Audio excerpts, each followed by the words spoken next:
Assalamualaikum warahmatullahi wabarakatuh. Berjumpa kembali dengan pembelajaran komputer dan jaringan dasar. Pada kesempatan kali ini, kita akan melanjutkan materi yang minggu kemarin, yaitu tentang K3LH, kesehatan, keselamatan kerja, dan lingkungan hidup. Oke, langsung kita ke materinya.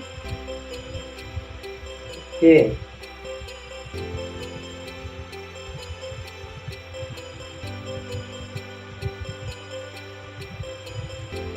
sekarang kita masuk ke penanggulangan kecelakaan akibat instalasi listrik dan petir. Pertama, kita harus membuat instalasi listrik itu sesuai dengan aturan yang berlaku. Gunakan sikring atau MCB yang biasanya suka ada di depan rumah kalian yang ada meterannya. Kalau misalkan ada konslet biasanya suka jepret, itu MCB. Sesuai dengan ukuran yang diperlukan. Kemudian gunakan kabel yang berstandar keamanan yang baik juga. Kemudian ganti kabel yang telah usang atau cacat pada instalasi atau peralatan listrik lainnya. Jadi kalau misalkan ada yang kabel yang sudah terkelupas atau misalkan kabel yang sudah jelek, itu wajib diganti. Kemudian hindari percabangan sambungan antar rumah, itu tidak diperbolehkan ya. Kemudian lakukan pengukuran kontinuitas pengantar atau tahanan isolasi dan tahanan pertahanan secara berkala. Biasanya suka dicek menggunakan entah itu ampermeter atau ampermeter.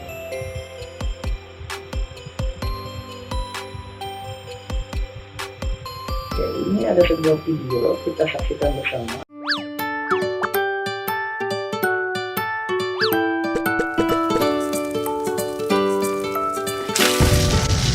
Mengapa kebakaran sering terjadi? Lebih dari 70% kebakaran terjadi akibat korsleting listrik. Padahal, jika terjadi korsleting listrik, sikring atau MCB akan otomatis memutus arus listrik sehingga tidak menimbulkan kebakaran. Lalu, mengapa banyak berita menyebut kalau korslet listrik berujung pada kebakaran rumah? Nah, pertama kita harus sama-sama mengetahui dulu bahwa instalasi listrik di dalam rumah adalah tanggung jawab pemilik rumah. PLN hanya berwenang sampai dengan kWh meter pelanggan. Kedua, PLN selalu memasang suatu alat pengaman pada kWh meter sehingga jika terjadi arus pendek atau korslet, maka seluruh listrik di rumah tersebut akan otomatis padam. Namun, ada kalanya alat pengaman tidak bekerja saat terjadi korslet. Nah, ini adalah akibat jika kWh meter atau sikring diotak-atik sendiri. Salah satunya apabila MCB yang ada di kWh meter diganjal atau di-bypass untuk memperoleh daya yang lebih besar dari daya kontrak. Apalagi jika pelanggan menyambung langsung listrik dari jaringan PLN seperti yang sering dilakukan untuk pos keamanan. Waduh, tindakan ini juga sangat berbahaya karena tanpa pengaman. Musim kemarau panjang sering mengakibatkan alat-alat elektronik di rumah lebih mudah panas. Alat elektronik yang panas ini juga membahayakan karena bisa mengakibatkan ledakan kecil atau bahkan besar. Lalu, apa yang bisa kita lakukan untuk mengamankan instalasi listrik di rumah agar terhindar dari kebakaran? Jangan otak-atik meter listrik sendiri. Kalau ada kendala, laporkan kepada petugas PLN. Bisa langsung menghubungi kontak center PLN 123. Cek instalasi arus listrik maksimal setiap 10 tahun sekali. Jangan sampai ada kabel rusak karena panas atau karena digigit tikus atau karena alasan lain. Serahkan kepada pekerja instalatir yang paham instalasi listrik rumah. Cek steker di rumah Anda. Jika sudah terdapat warna kehitaman di sekitarnya, segeralah ganti.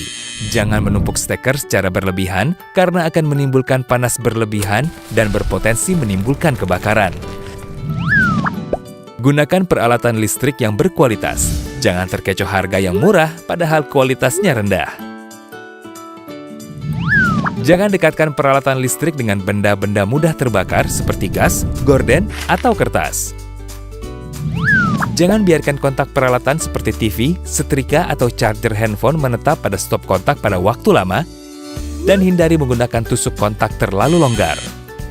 Apabila kebakaran baru saja terjadi, jangan panik. Segera hubungi pemadam kebakaran dan kontak senter PLN 123 untuk memadamkan listrik di area sekitar rumah yang terbakar. Usahakan Anda memiliki alat pemadam api ringan di rumah dan pastikan isi dari alat tersebut diganti setahun sekali. Segera putus aliran listrik di rumah dengan mematikannya langsung dari sikring panel pusat di rumah. Jika api telah menjalar atau sedikit membesar, gunakan alat pemadam api. Jangan gunakan air atau alat lain jika listrik belum mati. Jika api sangat besar, selamatkan diri Anda dan tunggu pemadam kebakaran. Nah, jika setelah listrik di rumah aman, maka kita akan terhindar dari bahaya kebakaran. Yuk, peduli instalasi listrik di rumah kita.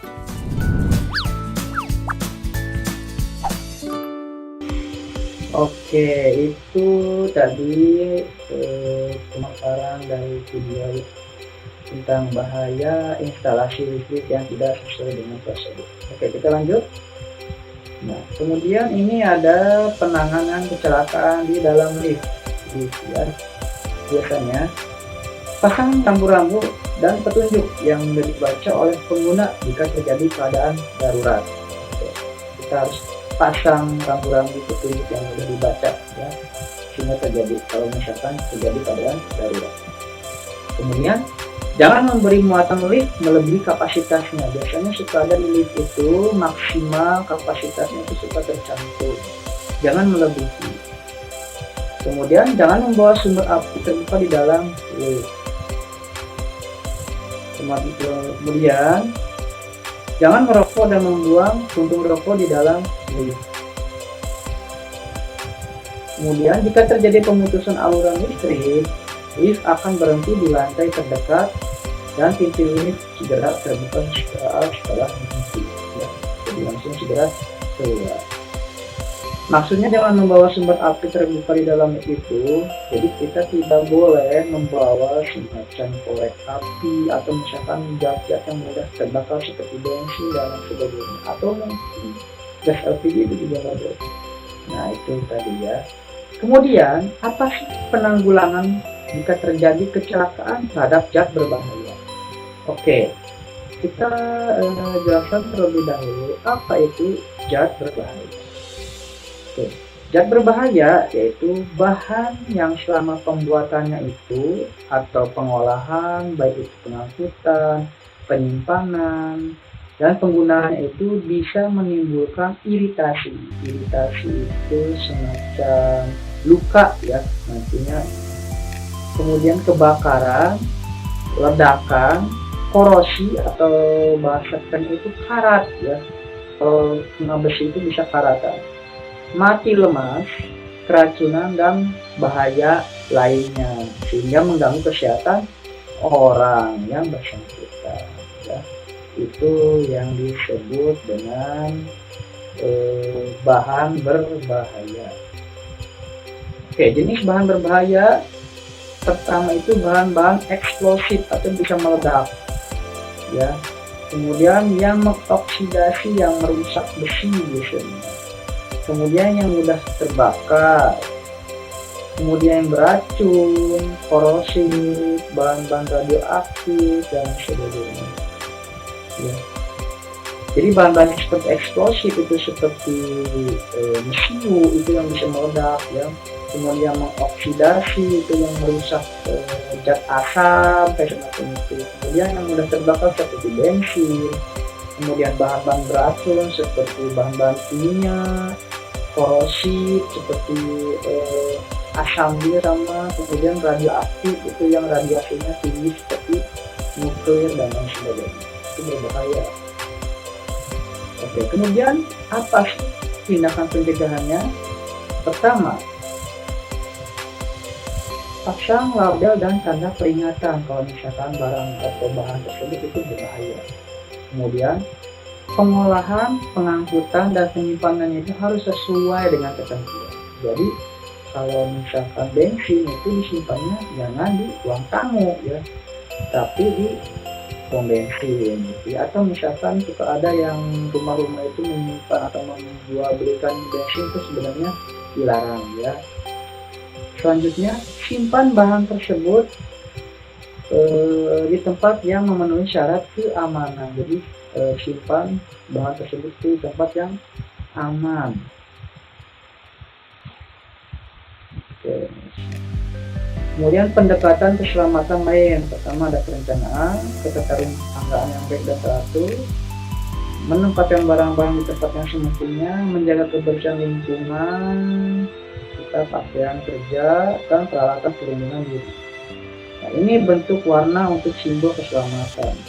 Pertama itu berbentuk geometri, ya, warnanya itu merah. Artinya kalau misalkan merah itu larangan, ya. Kemudian kuning itu ini tanda segitiga berwarna kuning, itu artinya peringatan berhati-hati. Hijau ini segi panjang itu darurat, pertolongan pertama. Kemudian biru ini lingkaran, artinya anjuran. Itu dalam kalau ada segi panjang itu darurat, petunjuk dan pengarah. Oke, kemudian ini pakaian kerja. Pertama itu hindari pakaian yang terlalu longgar, banyak talinya, nanti bisa tersandung dan sebagainya. Berdasi atau bajunya sobek, kunci atau gelang berantai.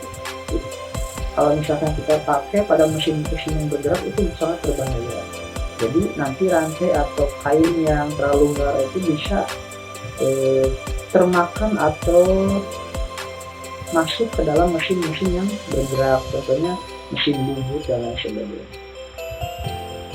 Hindari pakaian dari bahan seluloid jika bekerja pada bahan yang mudah meledak atau terbakar. Jadi kalau misalkan kita bekerja dalam pekerjaan yang mudah terbakar, itu jangan menggunakan kain yang mulus, yang kayak semacam sutra, itu nggak boleh ya, nanti kena langsung terbakar, tidak terbakar. Kemudian hindari membawa atau menyimpan di kantong baju barang yang sangat runcing dan tajam, itu sangat berbahaya, jangan. Oke, pertama kita harus tahu apa saja alat peralatan atau pelindungan diri. Pertama ada kacamata, kedua ada sepatu, tiga ada sarung tangan, helm pengaman, alat pelindung telinga, biasanya suka pakai gerinda atau mesin-mesin yang sangat keras sekali itu bisa merusak gendang telinga. Alat perlindungan paru-paru, ya, alat perlindungan lainnya. Nah, apa sih fungsi organisasi keselamatan kerja? Pertama itu tujuannya itu mengurangi tingkat kecelakaan, baik sakit, cacat, kematian akibat kerja, dan lain sebagainya. Kalau di Amerika itu keselamatan kerja itu dibagi di bawah Kosta.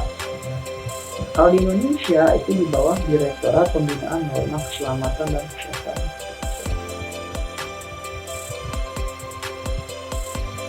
Oke, sampai sini dulu materi yang telah kita pelajari tadi. Semoga bermanfaat dan semoga kita semua diberikan kesehatan dan wabah COVID ini segera berakhir. Silakan kalian persiapkan bukunya kalau misalkan ada materi yang pentingnya ya. Oke, sampai sini materinya. Insya Allah kita minggu depan akan memulai sebuah ulangan atau quiz ya nanti setelah selesai. Oke. Sekian dari Bapak. Wabillahi taufiq wal hidayah. Wassalamualaikum warahmatullahi wabarakatuh.